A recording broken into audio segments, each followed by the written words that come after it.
Selamat sore jemaat dan simpatisan GKI San Francisco. Welcome to our virtual Sunday service. Sebelum kita masuk dalam doa pembukaan, mari kita bersaat teduh sejenak.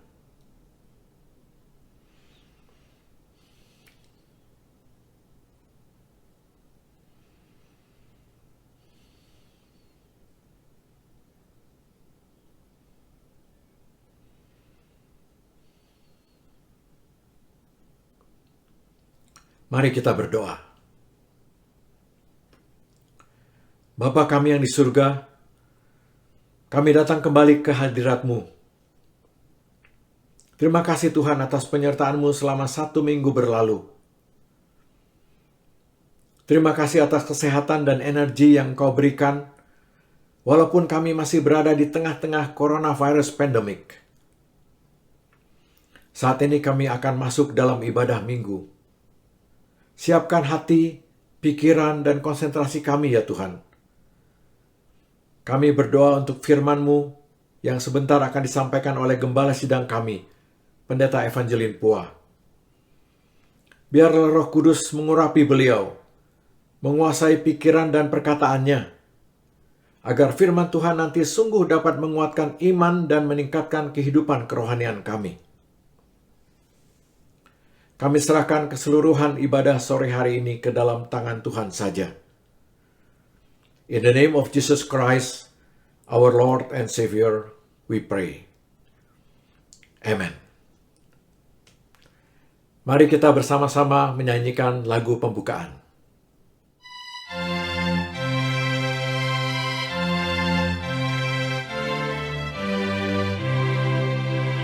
Hai makhluk alam semesta, Tuhan Allahmu pujilah, haleluya, haleluya. Surya perkasa dan terang, candra kartika cemerlang, puji Allah tiap kala. Haleluya, haleluya, haleluya. Angin yang hebat menderu, awan berarak dan mendung. Haleluya, haleluya. Hawa cuaca yang cerah, musim penghujan marilah, puji Allah tiap kala. Haleluya, haleluya, haleluya. Air yang murni dan jernih, penawar haus pembersih. Haleluya, haleluya.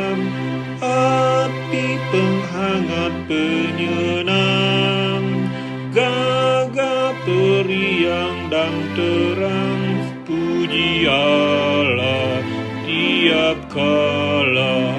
Haleluya, haleluya, haleluya.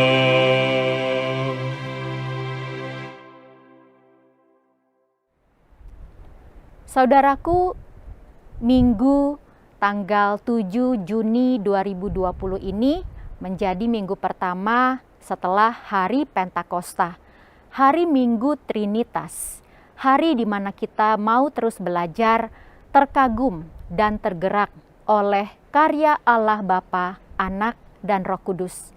Kita semua yakin adanya kita di hari ini adalah karena pertolongan kita, keberadaan kita, kehidupan kita ditolong oleh Allah Bapa yang berkarya dalam kasih-Nya yang besar, yang juga keselamatannya nyata dalam peran Kristus, Tuhan dan Juru Selamat kita.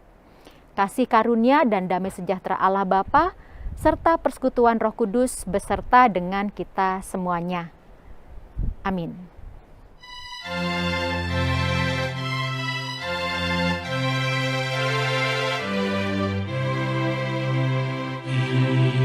pertiwi mulia, limpah dengan anugerah.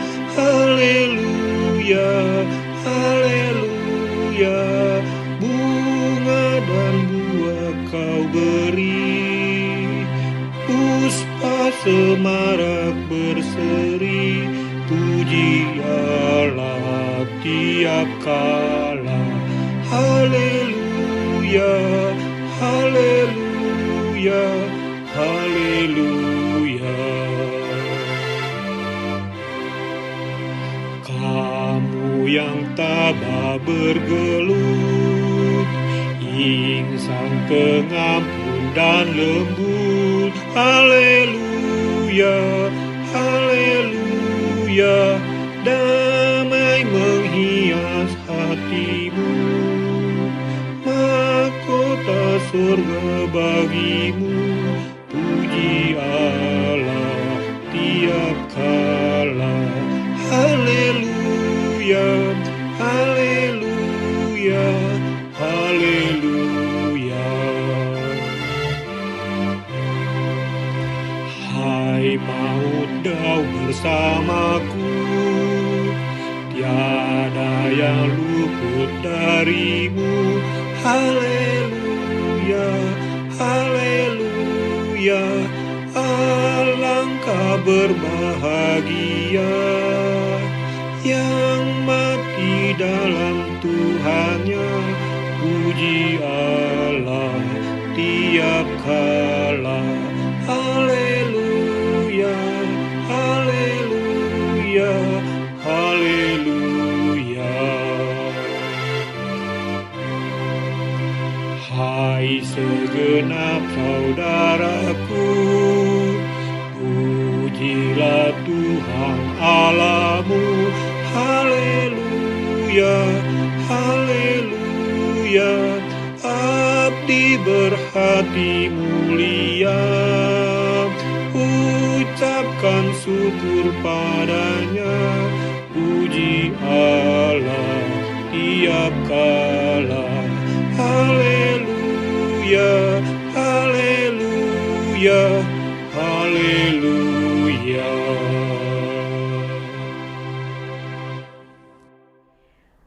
Alangkah baiknya kalau ketika ada sesuatu yang mengganjal, kita segera selesaikan, cari akar masalahnya, dan dituntaskan di hadapan Tuhan. Ketika kita bicara tentang relasi kita dengan Allah, sesama, dan dengan diri sendiri. Saudaraku, ini adalah ilustrasi yang baik. Sebagaimana saya kisahkan di dalam pemahaman Alkitab Kamis malam yang lalu, pot kaktus lama saya pindah ke pot yang lebih besar. Saya mengira dengan mendudukan bonggol-bonggol jagung sisa di bawah dasar pot baru ini tidak bermasalah. Tetapi lama-lama ternyata setelah beberapa minggu ini saya perhatikan bongkahan tanah lama kaktus ini terangkat ke atas. Saya mengira ada semacam binatang yang menggerogoti di bawahnya. Kalau sampah pisang saya baru taruh kemarin. Tapi rupa-rupanya bukan binatang, karena tidak ada remah-remah tanah di bawah. Tetapi karena jagung sisa yang saya tanam di dasar pot itu ternyata berbuah. Ternyata dia mau bertumbuh sehingga yang atas itu diangkat, digoyang begitu. Nah, ilustrasi ini menggambarkan betapa kehidupan kita sungguh perlu berakar, duduk baik-baik di dalam firman Allah. Sehingga kita bisa membiarkan pertumbuhan yang baik itu terus membesar dan memuliakan Tuhan. Dan kalau ada ganjalan, selesaikan, tuntaskan. Karena itu mari dengan kerendahan hati kita datang mengaku dosa di dalam rahmat Allah yang besar. Kita berdoa. Bapa dalam surga, kami bersyukur bahwa Engkau Allah yang ajaib. Kami mengaku betapa banyak ganjalan, kekesalan, amarah, kedengkian, kecemburuan itu menumpuk dalam pengalaman hidup kami, bahkan menyisakan hal-hal yang tidak baik dalam hati dan pikiran kami. Dan ketika itu dibiarkan, itu bisa menggoncang hal-hal baik yang Tuhan sudah taruh dalam pot-pot hidup kami. Karena itu Tuhan ajar kami untuk membenahinya satu persatu. Talenta yang baik Tuhan tolong tumbuhkan. Apa yang buruk Tuhan tolong tilik dalam hidup kami. Sebagai perempuan, sebagai laki-laki, sebagai suami, sebagai istri, sebagai orang tua, sebagai anak, sebagai mertua, sebagai menantu, sebagai saudara, sebagai sahabat, teman, rekan kerja, tetangga, ataukah sesama. Tuhan, tolong kami. Jangan biarkan kekesalan kami, amarah, dengki kami, meluap pada waktu-waktu yang tidak kami duga dan tidak kami kuasai. Ada begitu banyak kenyataan hidup yang terang-terangan mengguncang kemapanan hidup dan iman kami. Kebencian, kedengkian, pembunuhan, penyiksaan, dan hal-hal lain yang menindas satu terhadap manusia yang lain. Tuhan, kasihanilah kami. Oh Lord, we ask your mercy. Please forgive us. We want to acknowledge how it is disgraceful, how it is not good if we let something bad just there, if we don't let you to interfere in our life. Oh Lord, as a person in any role that we are doing, please help us. Please have mercy on us. In the name of Jesus Christ, our Savior, we pray. Amen.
Bagi setiap orang yang telah mengaku dosanya, serta bertekad hidup baru dalam Kristus Juru Selamat kita, dengarlah berita anugerah berdasarkan surat Paulus kepada jemaat di Kolose. Kolose 2 ayat 6 dan 7 berbunyi demikian. Kamu telah menerima Kristus Yesus, Tuhan kita. Karena itu hendaklah hidupmu tetap di dalam Dia. Hendaklah kamu berakar di dalam Dia dan dibangun di atas Dia. Hendaklah kamu bertambah teguh dalam iman yang telah diajarkan kepadamu, dan hendaklah hatimu melimpah dengan syukur. Demikianlah berita anugerah dari Tuhan. Syukur kepada Allah. Salam damai.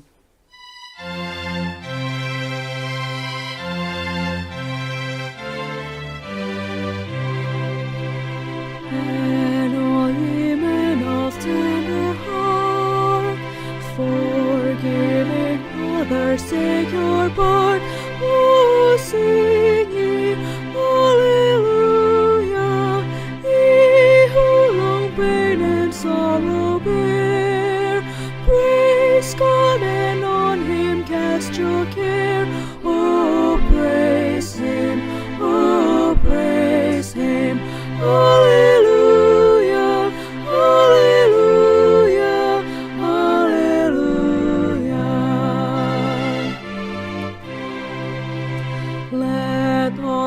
their Creator bless, and worship Him in humbleness. Oh, praise Him, hallelujah. Praise, praise the Father, praise the Son, and praise the Spirit, three in one. Oh, praise Him, oh, praise Him, hallelujah, hallelujah, hallelujah.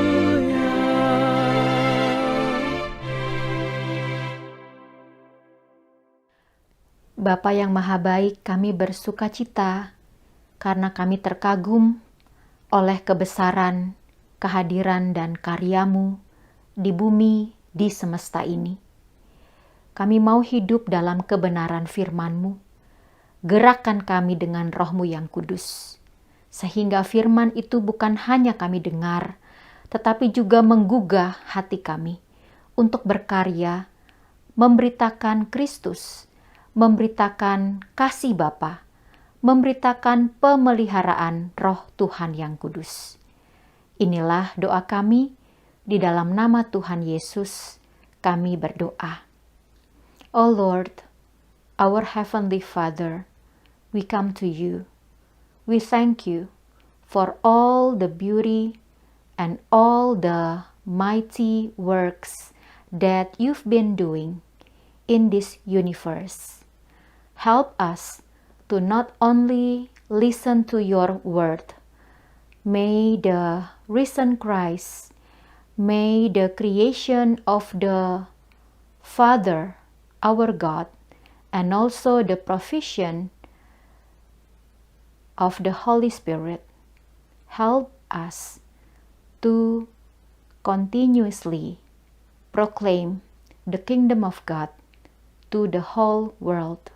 In the name of Jesus Christ we pray. Amin. Pembacaan Alkitab hari ini diambil dari Kejadian 1 ayat 1 sampai pasal 2 ayat 4a. Allah menciptakan langit dan bumi serta isinya. Pada mulanya Allah menciptakan langit dan bumi belum berbentuk dan kosong. Gelap gulita menutupi samudera raya, dan roh Allah melayang-layang di atas permukaan air. Berfirmanlah Allah, jadilah terang, lalu terang itu jadi. Allah melihat bahwa terang itu baik, lalu dipisahkannyalah terang itu dari gelap. Dan Allah menamai terang itu siang, dan gelap itu malam. Jadilah petang dan jadilah pagi, itulah hari pertama. Berfirmanlah Allah, jadilah cakrawala di tengah segala air untuk memisahkan air dari air. Maka Allah menjadikan cakrawala, dan ia memisahkan air yang di atas cakrawala itu dari air yang di atasnya. Dan jadilah demikian. Lalu Allah menamai cakrawala itu langit, jadilah terang dan jadilah pagi. Itulah hari kedua. Berfirmanlah Allah, hendaklah segala air yang di bawah langit berkumpul pada suatu tempat, sehingga kelihatan yang kering. Dan jadilah demikian. Lalu Allah menamai yang kering itu darat, dan kumpulan air itu dinamainya laut. Allah melihat bahwa semuanya itu baik.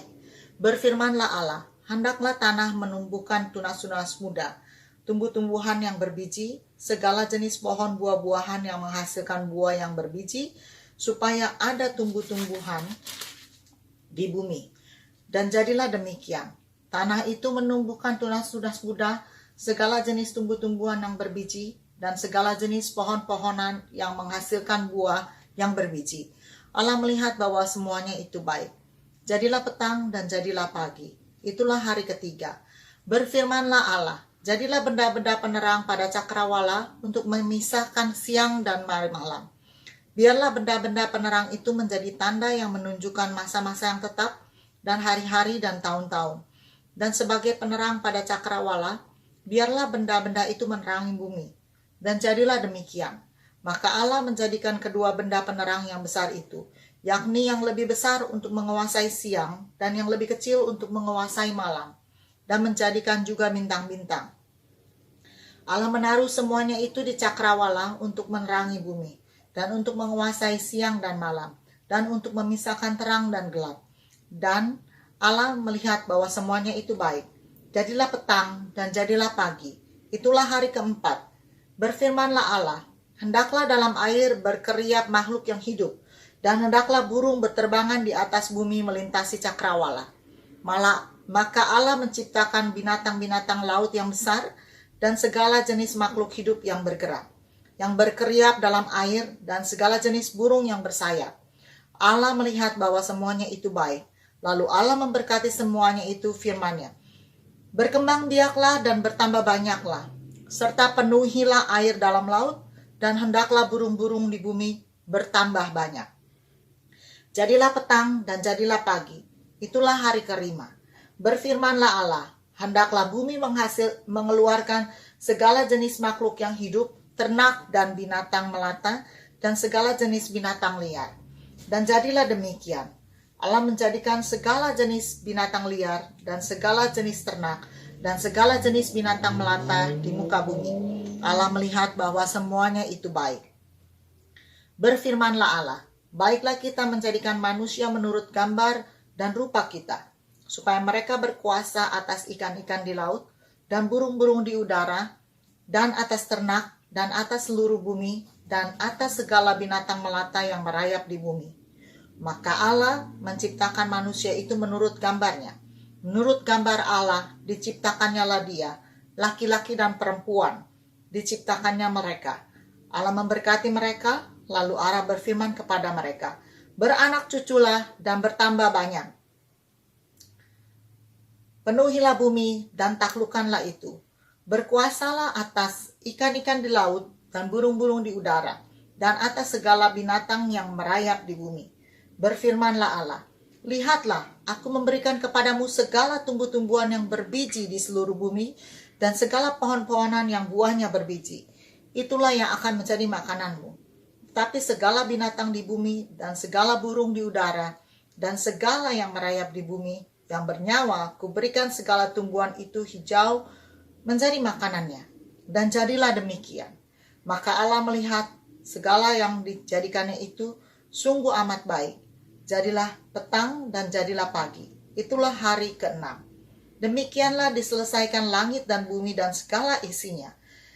Ketika Allah pada hari ke-7 telah menyelesaikan pekerjaan yang dibuatnya itu, berhentilah ia pada hari ke-7 dari segala pekerjaan yang dibuatnya itu.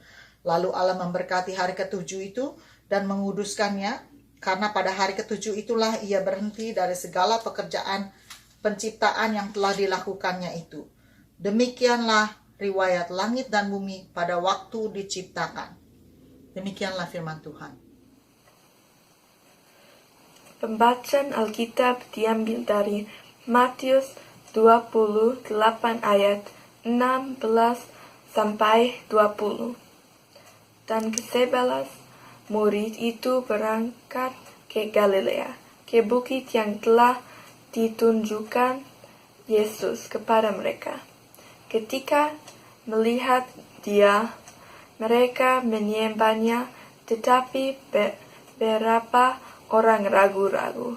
Yesus mendekati mereka dan berkata, kepadaku telah diberikan segala kuasa di sorga dan di bumi. Karena itu pergilah, jadikanlah semua bangsa muridku dan baptislah mereka dalam nama Bapa dan Anak dan Roh Kudus, dan ajarlah mereka melakukan segala sesuatu yang telah kuperintahkan kepadamu, dan ketahuilah aku menyertai kamu senantiasa sampai kepada akhir zaman. Demikianlah firman Tuhan. Saudara-saudara, di banyak media sosial kita melihat, mungkin juga kita, banyak orang itu mendambakan bisa berjalan-jalan kembali. Kenapa kita perlu berjalan-jalan? Suatu ketika saya pernah bercakap-cakap dengan seorang pemilik bengkel mobil yang diperbaiki klaim asuransi. Si bapak pemilik ini katanya suka untuk bepergian dengan pesawat hanya untuk kuliner, cari makan saja. Berangkat, nanti langsung pulang ke Bekasi. Tapi juga saya yakin sebagian besar dari antara kita, jalan-jalan bukan hanya sekedar ingin makan, ingin mencicipi, ingin kenyang. Tetapi karena kita mau menikmati kekhasan alam, binatang yang ada di negara atau di kota itu. Waktu saya pernah kolegium pastoral pertama, jadi kayak praktek pelayanan pastoral, penggembalaan di GKI Bandar Lampung, tidak, di GKI Metro ya, maaf saya salah sedikit. Di GKI Metro di Lampung Tengah.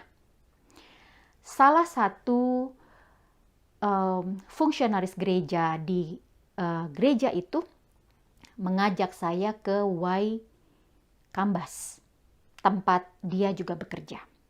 Saya naik gajah yang paling besar, saudara. Wah, gajah itu kan berat dan besar ya. Jadi begitu saya naik, begitu saya mengikuti si gajah itu, sekali dia berjejak, waduh, kayaknya tulang belakang itu terasa bergoyang ya.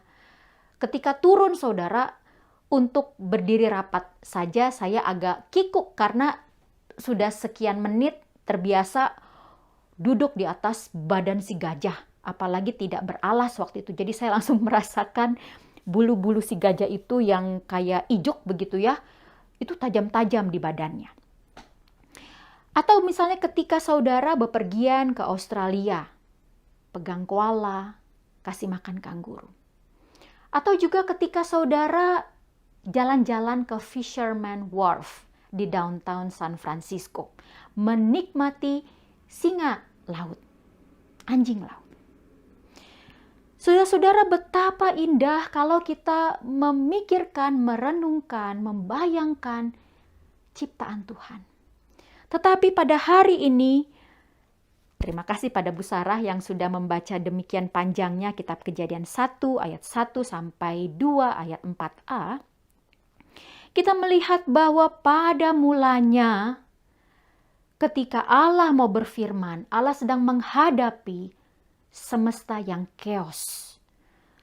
Dikatakan dalam Alkitab tadi bumi belum berbentuk, kosong. Gelap gulita menutupi samudra raya. Jadi bayangkan bahwa Allah berperkara dengan dunia yang begitu kacau balau. God deals with the watery chaos. Dengan aspek-aspek yang tidak ada bentuknya, gelap gulita pada tahap-tahap awal bumi dicipta. Kitab Kejadian dengan indah melukiskan bagaimana ketika Allah masuk dalam panggung karyanya. Perlahan tapi pasti dengan kuasanya, dengan firman-Nya, satu persatu dia tata dengan sedemikian baiknya. Light, sky and the sea, dry land and plants. Dalam Alkitab tadi dikatakan terang itu jadi. Lalu juga ada cakrawala yang membatasi segala air di bagian atas dan segala air di bagian bawah di atas permukaan bumi. Lalu juga bagaimana Allah menamai cakrawala itu sebagai langit. Bagaimana juga kemudian Allah pada hari ketiga juga menciptakan ada area air di bawah langit yang berkumpul pada satu tempat. Dan itu disebut sebagai sebuah daratan kering. Dan juga ada lautan. Lalu juga bagaimana Allah juga berfirman supaya segala tunas muda, tumbuhan berbiji, buah-buahan yang menghasilkan itu juga tumbuh dan menghasilkan apa yang baik. 1, 2, 3 Allah berkarya. Lalu pada hari keempat, 5, dan 6, aspek-aspek yang tadi masih dilihat kosong. Langit yang kosong. Kemudian siang dan malam yang kosong. Kemudian juga hamparan lautan yang kosong. Daratan yang kosong, hutan yang kosong. Allah menaruh lagi sesuatu di atasnya. Ada benda-benda langit, matahari, bulan, bahkan bintang-bintang. Lalu juga dikatakan Allah menaruh binatang-binatang yang besar, yang kecil, yang bergerak, yang berkeriapan, yang berterbangan. Saudara, hal ini dengan indah dilukiskan oleh Profesor Gerrit Singgih, seorang dosen teologi di Fakultas Teologi Universitas Duta Wacana, bahwa bagian ketika Allah mencipta binatang-binatang yang besar ini, lihatlah sebagai bagian bahwa Allah juga punya sisi yang jenaka, humoris, bukan ngebanyol konyol, tetapi maksudnya bahwa bayangkan saudara, binatang-binatang yang besar pun tunduk sama Tuhan Allah kita. Lalu juga bukan hanya itu, Tuhan juga menciptakan makhluk-makhluk hidup lainnya. Ada binatang liar, ada jenis ternak, ada binatang-binatang yang melata. Dan pada hari yang terakhir, Allah berunding dengan dewan ilahi. Baiklah kita menciptakan manusia, menjadikan manusia menurut gambar dan rupa kita. Imago Dei. Supaya mereka berkuasa atas ikan-ikan di laut, burung-burung di udara, ternak, atas seluruh bumi, atas segala binatang melata yang merayap di bumi. Lalu Allah memberkati mereka. Lalu Allah memberikan perintahnya untuk memenuhi bumi kepada manusia. Saudara-saudara, saya mengajak kita sebagai orang Kristen untuk membaca kitab Kejadian, kisah penciptaan ini dengan begitu luas dan netral. Bahwa kita sedang berhadapan kepada sebuah kesaksian bahwa betapa kita adalah salah satu ciptaan. Kita membawa gambar dan rupa Allah. Tetapi juga pada saat yang sama kita punya tanggung jawab untuk membawa gambar dan rupa Allah itu. Karena kita sedang menjaga apa yang menjadi milik Allah. Dan kalau kita mencermati apa yang dipaparkan di dalam kitab Perjanjian Lama misalnya. Ada sebuah buku yang cukup menarik saudara, judulnya adalah The Land is Mine, karangan Norman Hubble.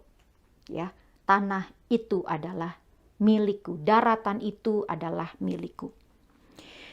Kita membaca bahwa ketika bicara soal tanah, soal tempat manusia berpijak, tanah itu menjadi sebuah tema sentral dalam kitab Nabi-Nabi Israel juga.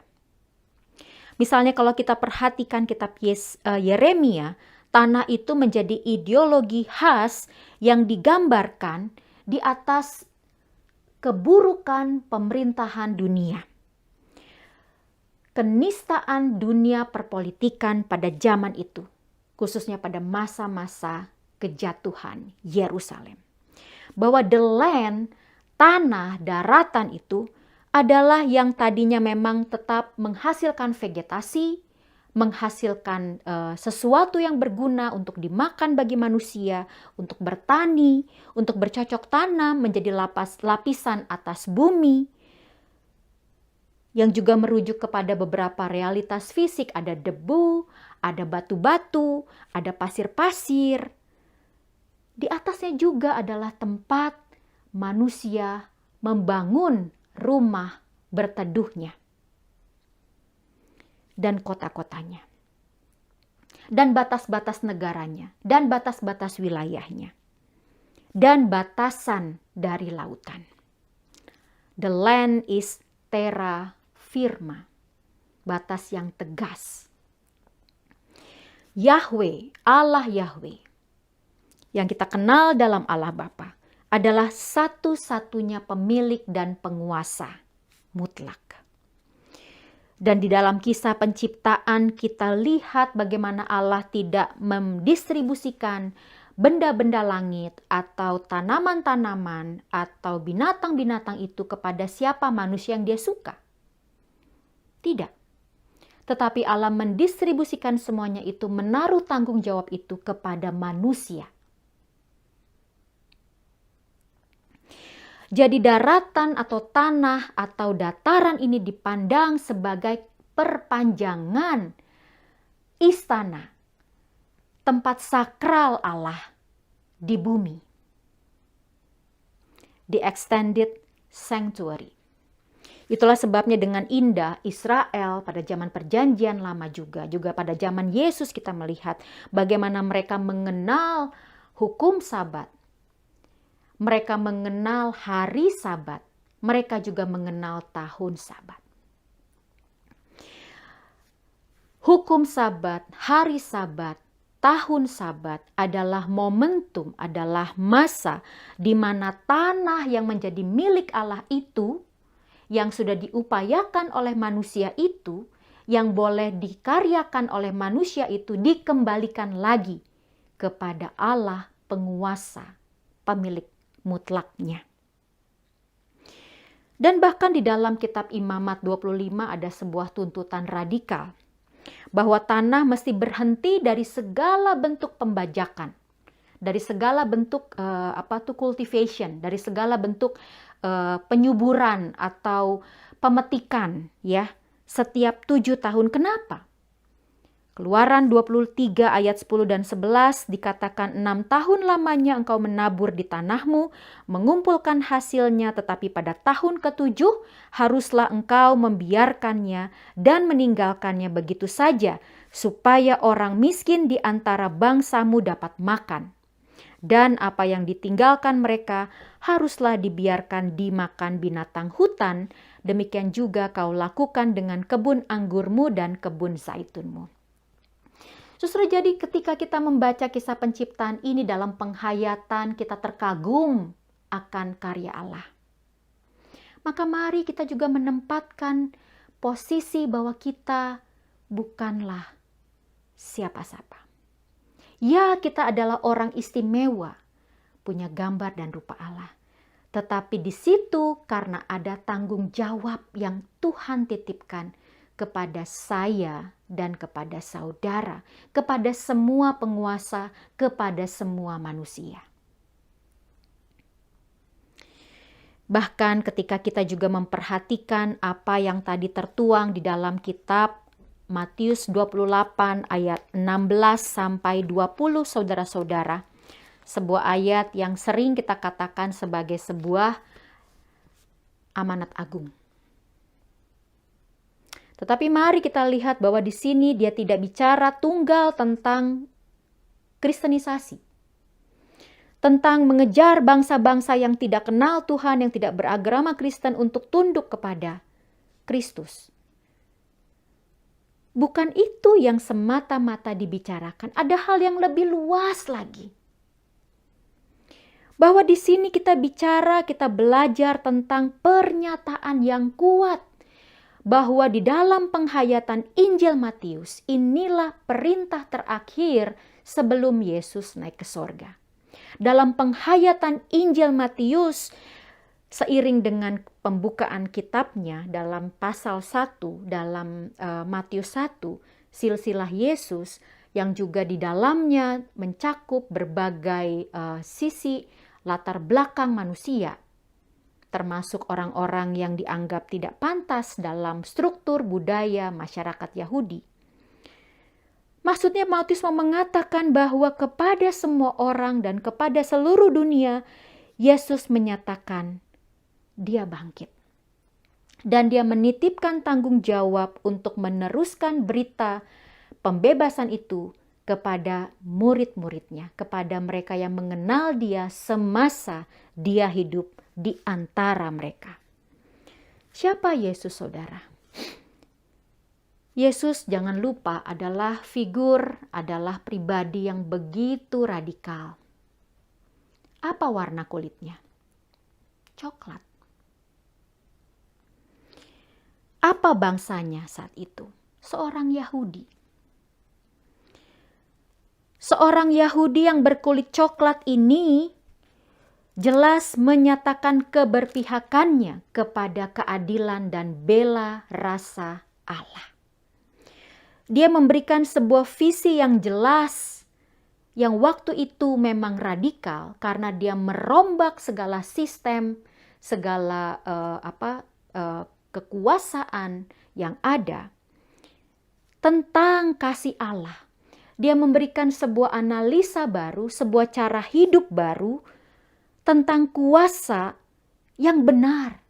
Dan kuasa yang benar ini bertentangan dengan apa yang sedang dipopulerkan oleh penguasa Romawi dan penguasa agama, pimpinan agama dan politik pada zaman Yesus hidup itu. Apa? Ada 3 hal, saudara. Kuasanya yang menyembuhkan. Kuasanya yang menyembuhkan ini menjadi tanda hadirnya kerajaan Allah di bumi. Karena Yesus menantang penguasaan pemerintahan Romawi serta keangkuhan sikap agama para orang Farisi dan ahli Taurat. Seolah-olah dengan memberlakukan hukum yang serba rinci, dengan taat memberikan sejumlah angka, memberikan sejumlah aturan-aturan, dengan taat kepada aturan hukum Taurat, itu menjadi cukup. Tetapi Yesus di dalam pemahaman itu, dia meluruskan kembali bahwa hukum Taurat itu bila tidak ada kasih di dalamnya, bila sebuah hukum dijalankan dengan tangan besi saja, tanpa adanya kasih, itu menjadi tidak berarti.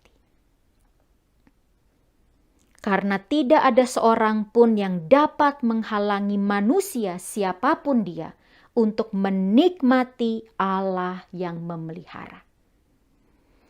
Jadi jangan lupa Yesus itu hadir untuk mengingatkan kepada masyarakat Yahudi di zaman itu, kepada para murid di zaman itu, kepada para rasul pada gereja mula-mula, juga pada kita sebagai gereja pada masa kini, bahwa gambar dan rupa Allah itu jangan lupa ada pada apa yang kita lakukan.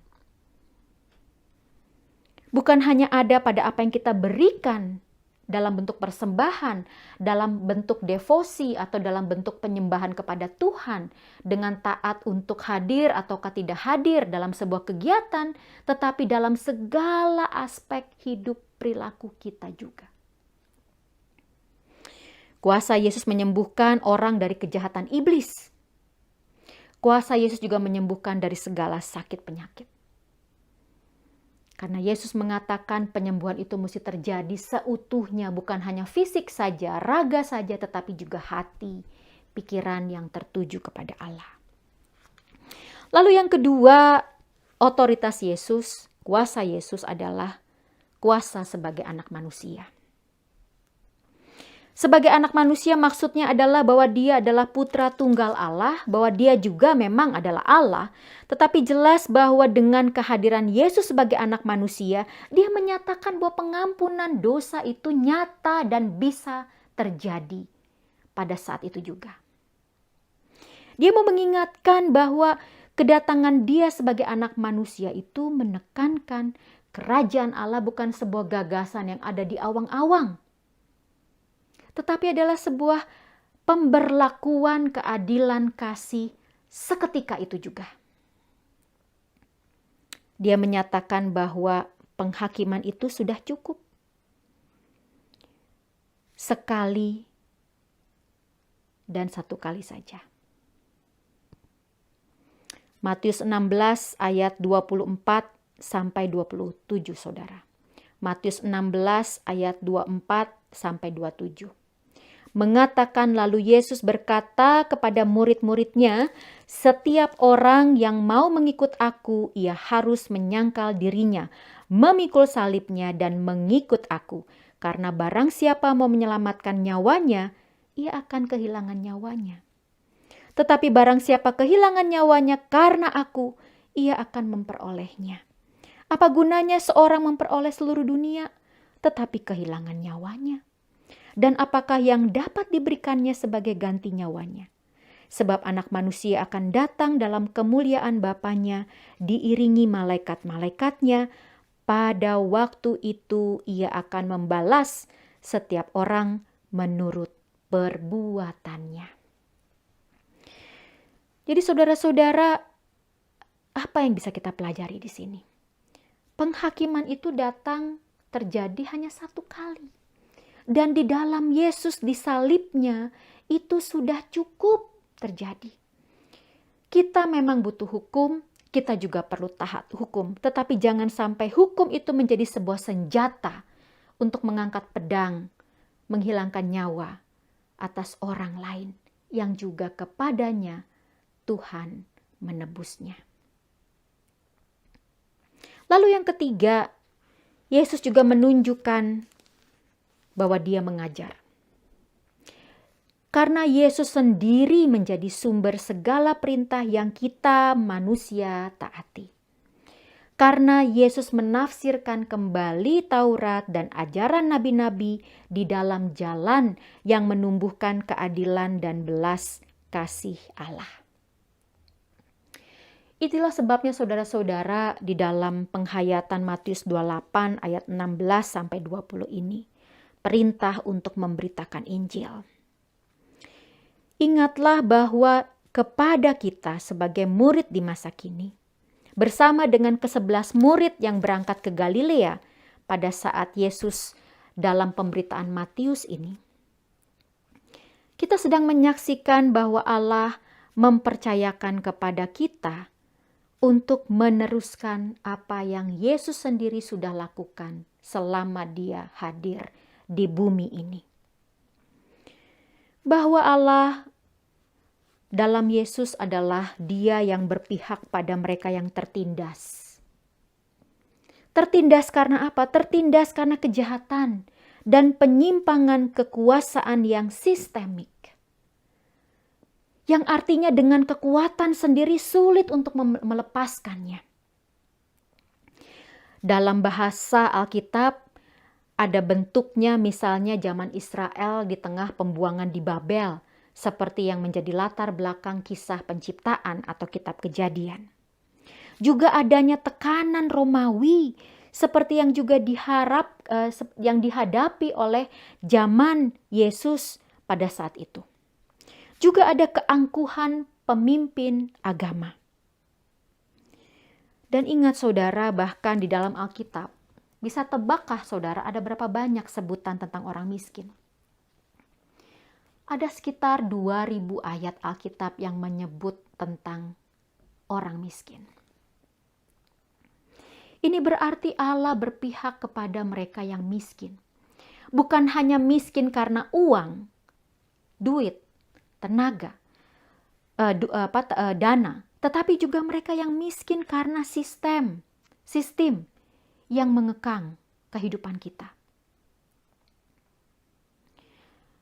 Di Amerika Serikat ini kita masih melihat pergolakan atas brutalitas polisi. Yang dengan senjatanya, yang dengan kuasanya sulit untuk bisa diajak berdialog. Walaupun juga ada banyak tempat bahkan polisi bertelut berdoa bersama dengan rakyat. Polisi bertelut bersama dengan mereka yang sedang berdemonstrasi. Dan bukankah alangkah indahnya kalau ini bisa terjadi di mana-mana? Bukan hanya karena kita menantang kuasa mereka yang punya jabatan atau senjata, mereka yang punya kuasa, otoritas untuk menerbitkan surat-surat pelanggaran kepada mereka yang bersalah, bukan karena kita menentangnya, tetapi bahwa ketika hukum itu dijalankan, kiranya kasih Allah juga diberlakukan. Saudara, jangan pernah lupa bahwa apa yang sedang terjadi sekarang ini ketika ada curfew yang menegaskan untuk orang jangan keluar malam karena lagi banyak demonstrasi, itu semata-mata jangan lupa bahwa kita sedang prihatin terhadap aksi selama 5-8 menit, ada seorang yang kebetulan bernama George Floyd ditelungkupkan ke atas jalan. Dan pada detik-detik, menit-menit terakhirnya, raksasa besar itu sampai-sampai memanggil mamanya. Saudara, kalau orang sudah memanggil mama, itu apa artinya? Ibu-ibu, bapak-bapak pasti ngerasain di rumah ya. Ada saatnya, mah, mana, pah, nana. Anak itu nggak bisa dibohongin ya. Dia dekatnya sama siapa, dia enaknya minta sesuatu pada siapa, dia spontan nyebutnya. Bukankah kita juga dalam masa-masa tertekan, kita akan memanggil satu nama yang kita punya relasi begitu kuat pada mereka. Waktu saya mau melahirkan anak saya yang pertama, saya sampai manggilnya tuh mama. Karena mama itu yang paling sabar ngurutin saya di belakang gitu ya. Suami saya suruh minggir dulu gitu ya. Sebentar karena saya mau dekat sama mama. Ketika anak-anak saya panas juga dekatnya sama mama. Ketika seorang berbadan besar ditelungkupkan, pada menit kesekian akhirnya sebut mamanya. Something's not right. Sesuatu itu sangat mengganggu. Tidak bersenjata, akhirnya dia hilang nyawanya dengan mengenaskan. Dan bukan hanya tentang dia, saudara, tentang George Floyd, tetapi juga ada banyak kisah-kisah lain yang kita juga perlu untuk merenungkan betapa kita ada sekarang ini bukan hanya karena taken for granted, bukan hanya karena sesuatu jatuh dari surga, tetapi karena ada perjuangan orang-orang di belakang kita yang selama ini berani menyerukan bahwa harus ada perubahan, tidak adil, perlu kesetaraan dan sebagainya. Di tubuh GKI sendiri, di tubuh PCUSA sendiri, kalau bukan karena perjuangan rekan-rekan di belakang saya, nggak akan ada pendeta perempuan. Kalau bukan perjuangan orang di belakang kita, nggak akan ada hak supaya kita perempuan juga bisa bekerja. Kalau bukan karena orang-orang di belakang kita, nggak akan ada hak cuti. Kalau bukan karena orang-orang di belakang kita, tidak akan ada yang namanya hak diupah secara adil. UMR, upah minimum rakyat. Gak akan ada. Kalau gak ada orang di belakang kita, gak akan ada yang namanya human rights, pengakuan hak asasi kita sebagai manusia. Kalau gak ada orang di belakang kita, kita sebagai perempuan, kita sebagai laki-laki, tidak akan ada sebagaimana kita ada sekarang. Kalau bukan ada orang di belakang kita, tidak akan bisa anak-anak kita juga bisa sekolah seperti sistem yang bebas, yang merdeka, yang baik seperti sekarang ini. Jadi mari saudara-saudara, gambar dan rupa Allah munculkan dalam kehidupan kita selalu. Gambar dan rupa Allah, imago Dei itu, homo imago Dei itu, tetaplah kita nyatakan di dalam perkenanan Roh Tuhan yang kudus. Apalagi ini adalah Minggu Trinitas. Minggu di mana kita tahu bahwa walaupun Yesus gak ada, tetapi rohnya tetap nyata. Walaupun kita gak harus bawa selalu simbol-simbol salib ke dalam tempat kerja kita, tetapi biarlah orang bisa merasakan bahwa oh engkau adalah orang Kristen. Oh engkau adalah orang yang takut akan Tuhan. Sehingga engkau diawasi ataukah tidak diawasi, cara kerjamu, kualitas belajarmu itu adalah jempol, adalah bisa dipertanggungjawabkan. Walaupun ada atau tidak landlordmu, walaupun tidak atau ada pemilik rumah tempat engkau berdiam, engkau tetap bisa untuk menjaga tempatmu berdiam. Walaupun tidak ada orang yang jaga, orang yang tidak mengawasi, tetapi aku tetap melakukan apa yang harus aku lakukan. Walaupun tidak ada yang memarahi, walaupun tidak ada yang mencatatkan, tetapi aku selalu mengambil bagian dalam pelayanan gereja. Jadi kita adalah orang-orang yang dipercaya, yang diberi tanggung jawab. Jadi bukan hanya terkagum diam, tetapi mari kita juga tergerak di dalam Allah Bapa, Anak, dan Roh Kudus. Kiranya Tuhan menolong kita. Amin.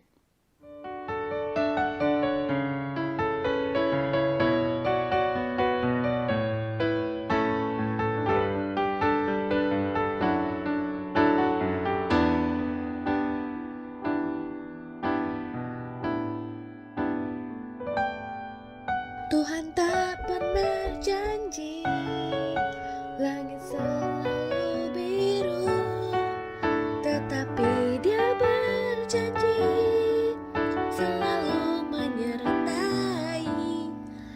Tuhan tak pernah janji jalan selalu rata, tetapi Dia berjanji berikan kekuatan. Jangan pernah menyerah, jangan berputus asa. Mukjizat Tuhan ada saat hati menyembah. Jangan pernah menyerah, jangan berputus asa.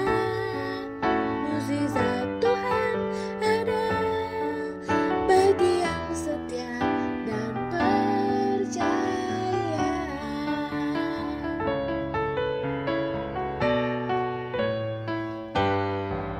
Tuhan tak pernah janji langit selalu biru, tetapi Dia berjanji selalu menyertai.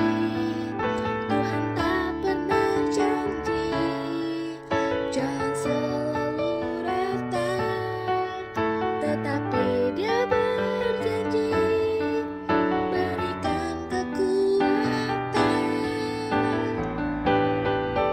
Jangan pernah menyerah, jangan berputus asa. Mukjizat Tuhan ada saat hati menyembah. Jangan pernah menyerah, jangan berputus asa. Mukjizat Tuhan ada bagi yang setia dan percaya.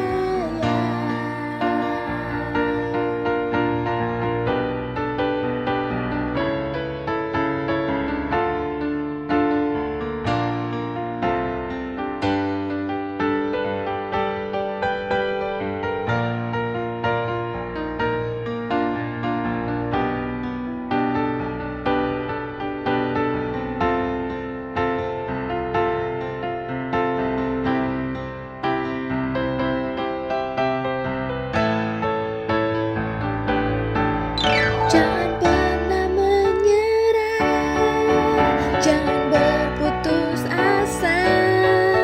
Mukjizat Tuhan ada saat hati menyembah. Jangan pernah menyerah, jangan berputus asa. Mukjizat Tuhan ada bagi yang setia dan percaya. Mukjizat Tuhan ada bagi yang setia dan percaya.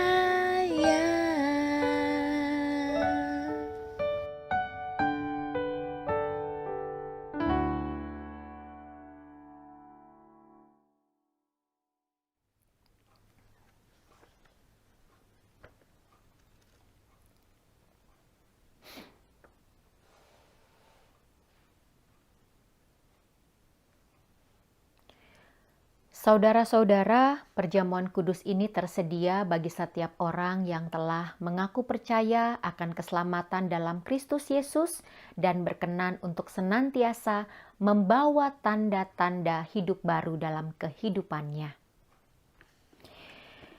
Kita berdoa. Bapa yang rahmani, kami tergerak untuk berkarya di dalam karya penciptaan penebusan, dan pemeliharaanmu. Tolong kami, supaya kekaguman kami akan besarnya kasih-Mu tidak hanya membuat kami membekap rahmat itu bagi diri sendiri. Luruskan pikiran, hati, dan tingkah laku kami.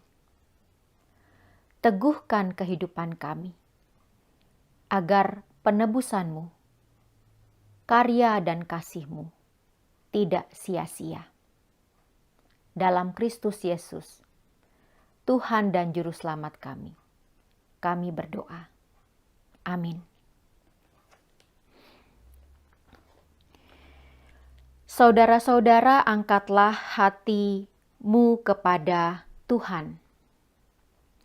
Marilah kita bersyukur kepada Tuhan Allah kita, sebab adalah benar untuk bersyukur dan memuji Dia. Dan biarlah dengan segala apa yang ada dalam kehidupan kita terus memberitakan kebesaran, kemuliaan nama Allah Bapa. Kita terus memuji Dia dan menyatakan, Kudus, kudus, kuduslah Tuhan Allah kita. Sorga dan bumi penuh dengan kemuliaan-Mu. Segala kemuliaan bagi-Mu, ya Tuhan, yang Maha Tinggi.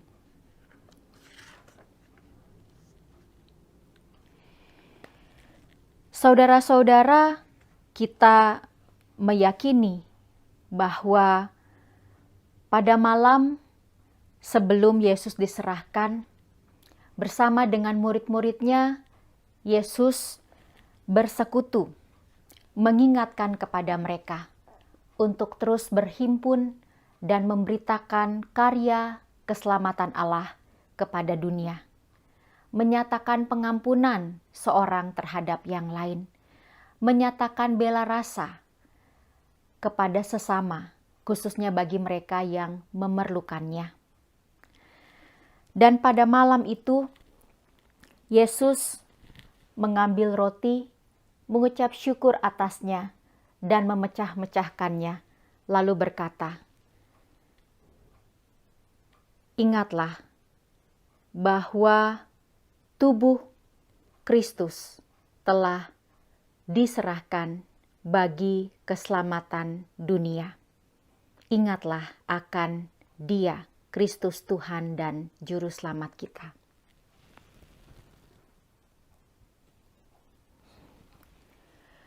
Lalu juga pada malam itu, Yesus mengambil cawan minuman syukur,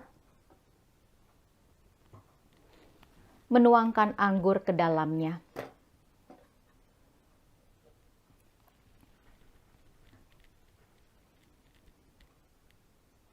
Lalu berkata, ingatlah akan aku, sebab darahku dicurahkan bagi keselamatan dunia.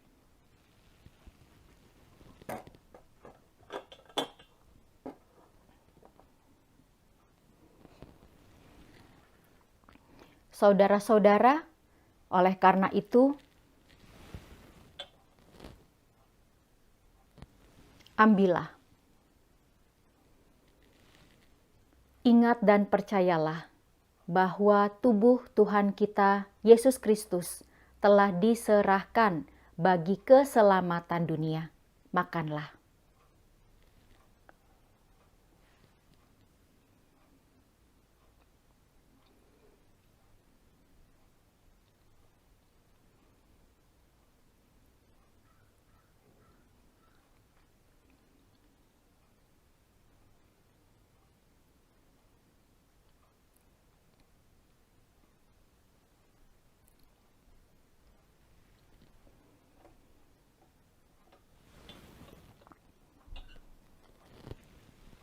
Saudara-saudara,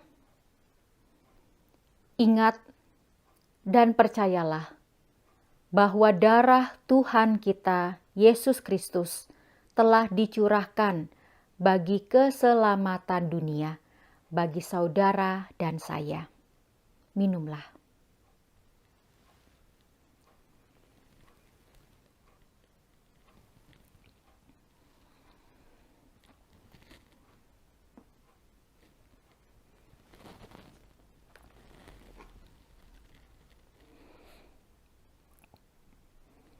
Mazmur 68 ayat 20 dan 21 berbunyi demikian.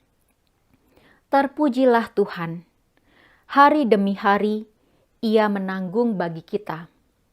Allah adalah keselamatan kita. Allah bagi kita adalah Allah yang menyelamatkan. Allah, Tuhanku, memberi keluputan dari maut.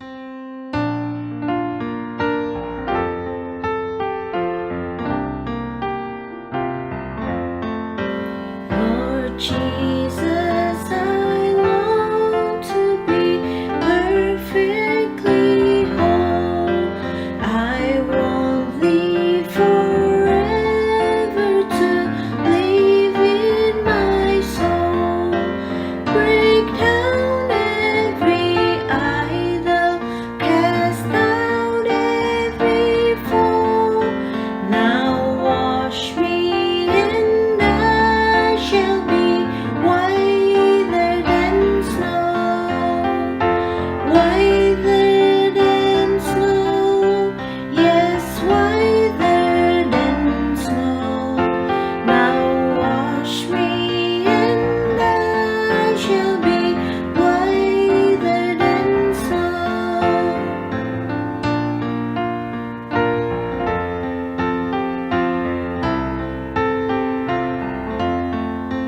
Lord Jesus, let nothing unholy remain.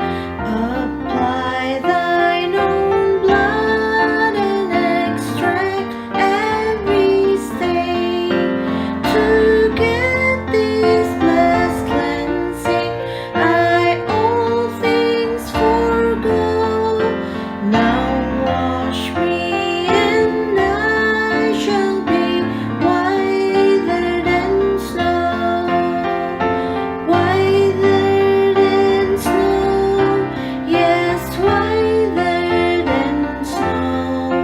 Now wash me and I shall be whiter than snow.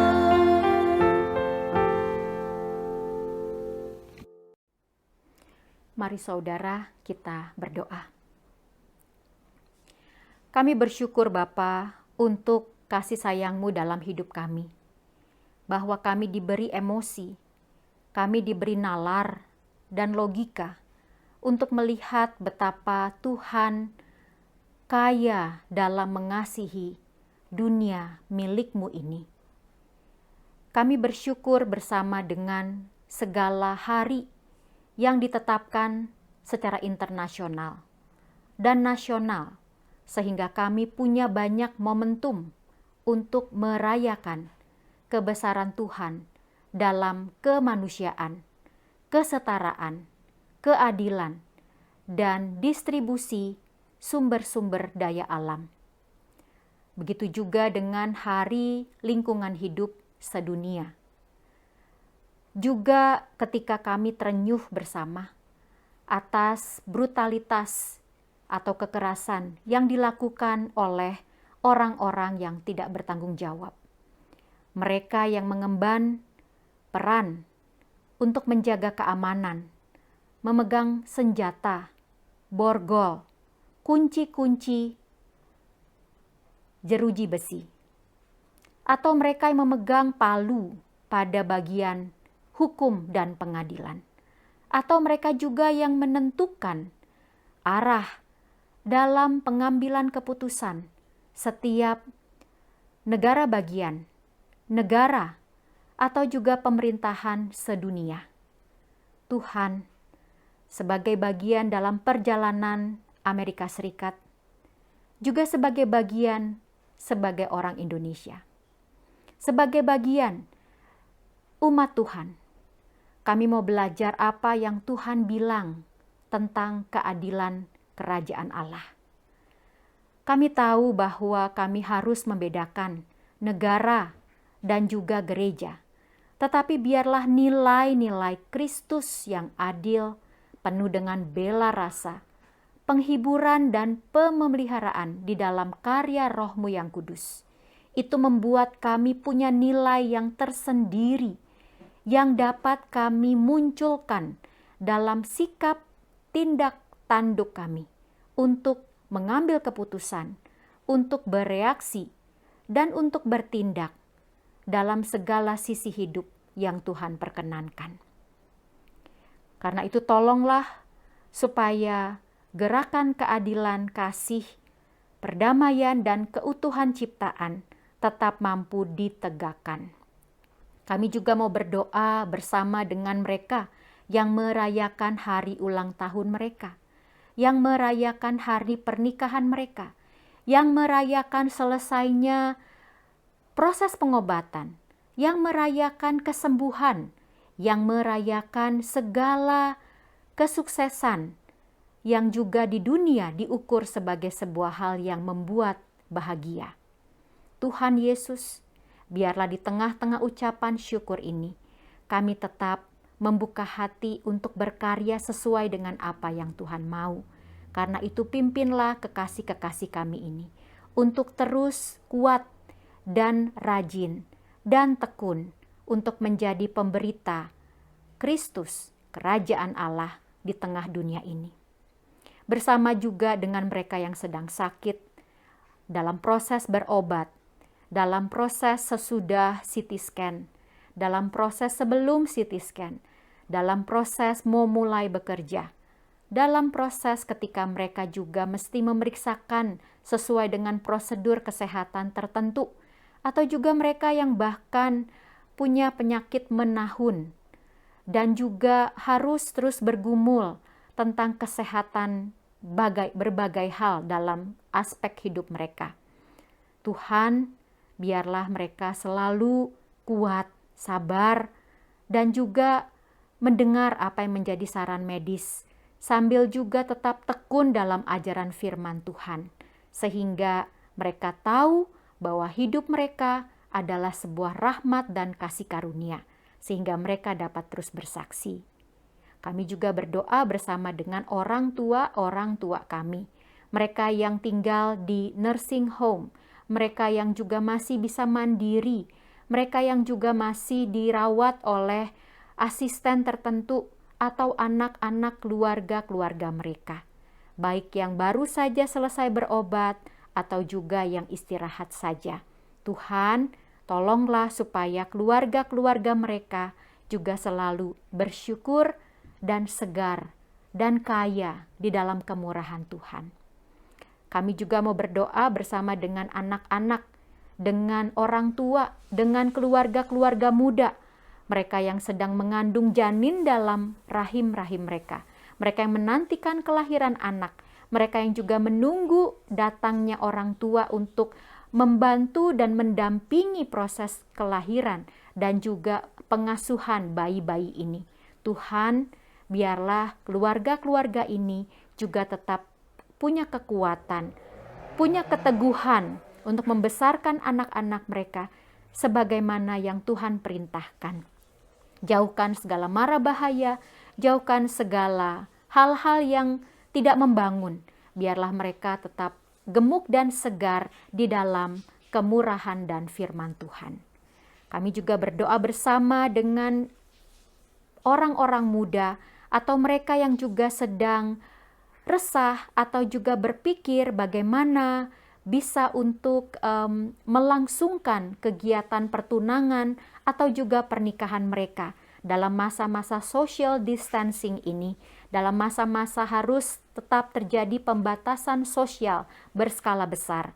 Tuhan tolong supaya mereka tetap teguh cinta dan kasih-Nya, supaya mereka juga kuat keluarga dan keluarga besarnya, sehingga mereka tahu bahwa apapun situasi yang terjadi, cinta mereka akan semakin teguh karena Kristus yang menjadi landasan dan sikap hati mereka.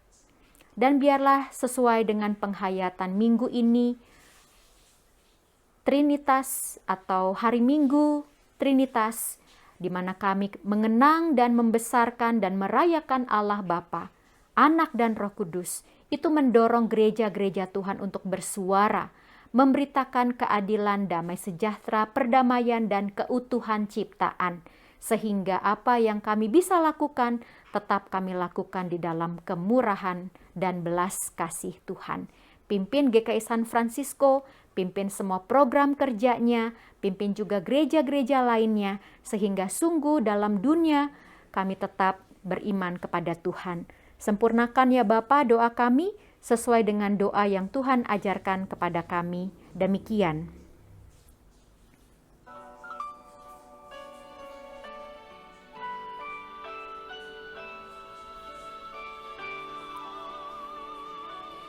Bapa kami yang ada di sorga, dikuduskanlah namamu, datanglah kerajaanmu, jadilah kehendakmu di bumi seperti di surga. Beri kami hari ini makanan yang secukupnya. Ampuni salah kami, seperti kami ampuni yang bersalah pada kami. Jangan bawa kami dalam pencobaan, melainkan lepaskan kami dari yang jahat, sebab Kaulah yang punya kerajaan dan kuasa dan kemuliaan sampai selama-lamanya. Amin. Amin.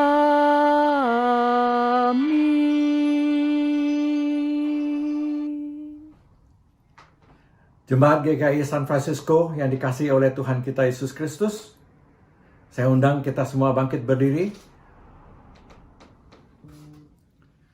Bersama dengan gereja di segala tempat dan abad, marilah kita bersama-sama menyatakan iman percaya kita demikian.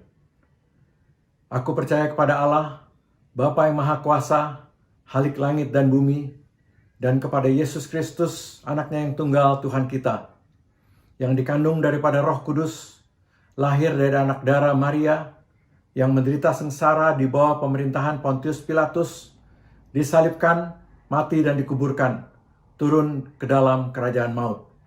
Pada hari yang ketiga, bangkit pula dari antara orang mati, naik ke surga, duduk di sebelah kanan Allah, Bapa yang Maha Kuasa, dan dari sana ia akan datang untuk menghakimi orang yang hidup dan yang mati.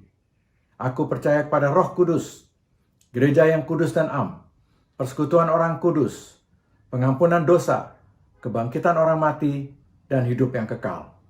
Amin. Dipersilakan duduk kembali.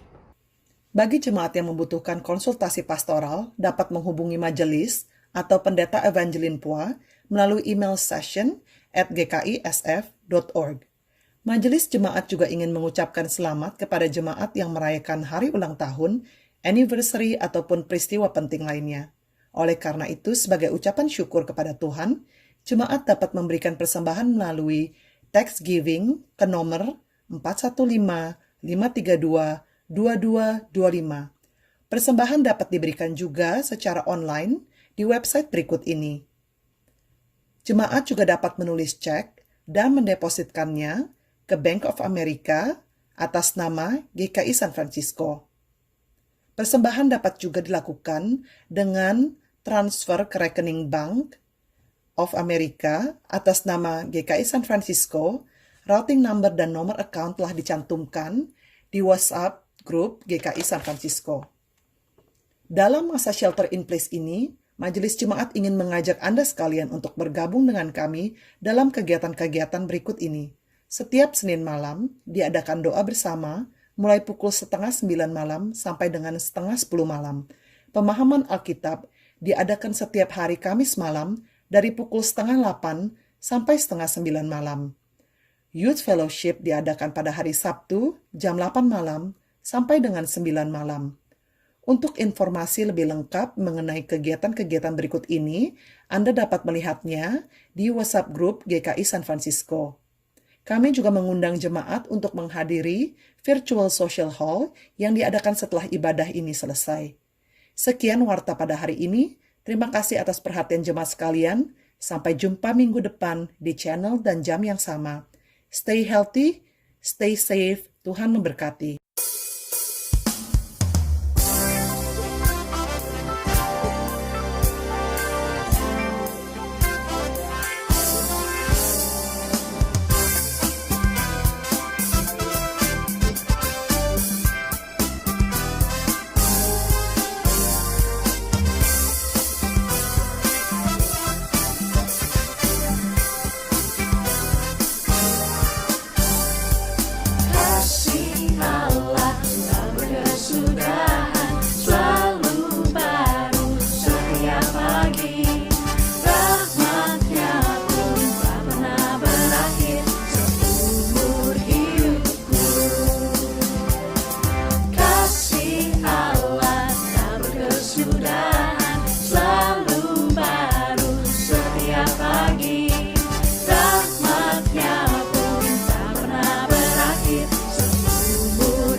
Cintaku kan naik dengan sorak-sorai memuji, ku naikkan pujian haleluya, nyanyi bagi Dia Sang Raja, nyanyi bagi Dia Sang Raja.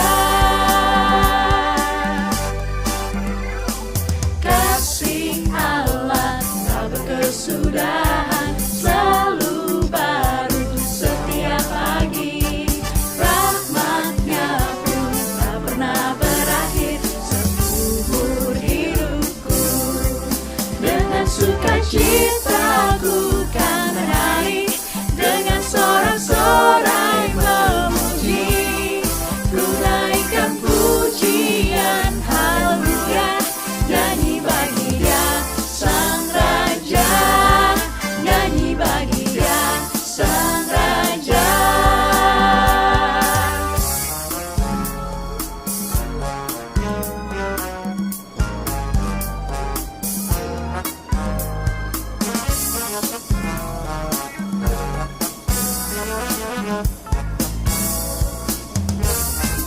Dengan sukacitaku kan menari, dengan sorak-sorai memuji, ku naikkan pujian haleluya, nyanyi bagi Dia Sang Raja, nyanyi bagi Dia Sang Raja. Dengan sukacitaku kan menari, dengan sorak-sorai memuji, ku naikkan pujian haleluya, nyanyi bagi Dia Sang Raja, nyanyi bagi Dia Sang Raja, nyanyi bagi Dia Sang Raja selamanya.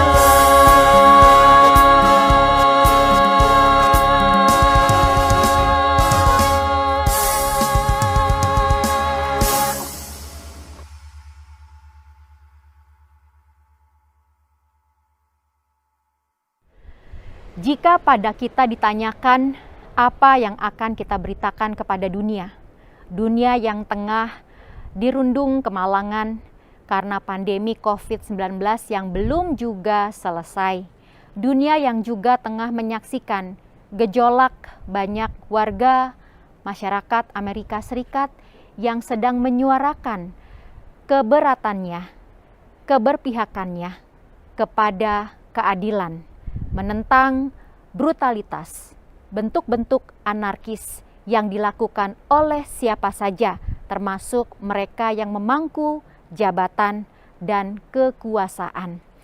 Saudara-saudara, kalau saudara lihat ke belakang jauh sana adalah lautan luas, mengingatkan kita kembali kepada kisah penciptaan tadi. Karena itu biarlah kepada kita ketika ditanyakan, nyatakanlah selalu bela rasa Allah di dalam Bapa, Anak, dan Roh Kudus, sebagaimana nyanyian yang kita nyatakan bersama-sama.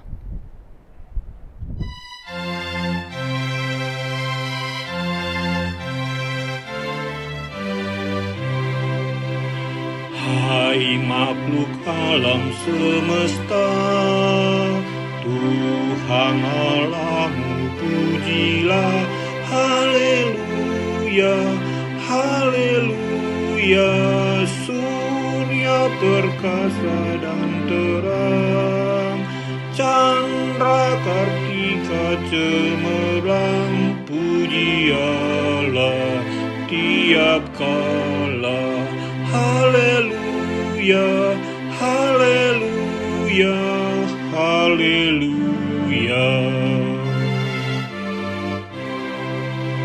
Angin yang hebat menderu, awan berarak dan mendung.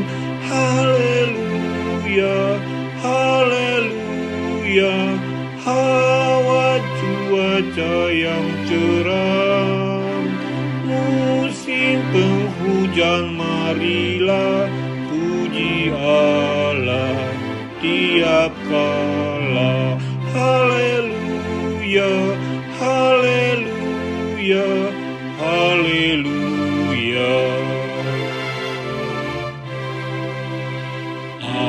Air yang murni dan jernih, penawar haus pembersih. Haleluya, haleluya. Api penghangat penyenang, gagah periang dan terang, puji Allah tiap kala. Haleluya, haleluya, haleluya.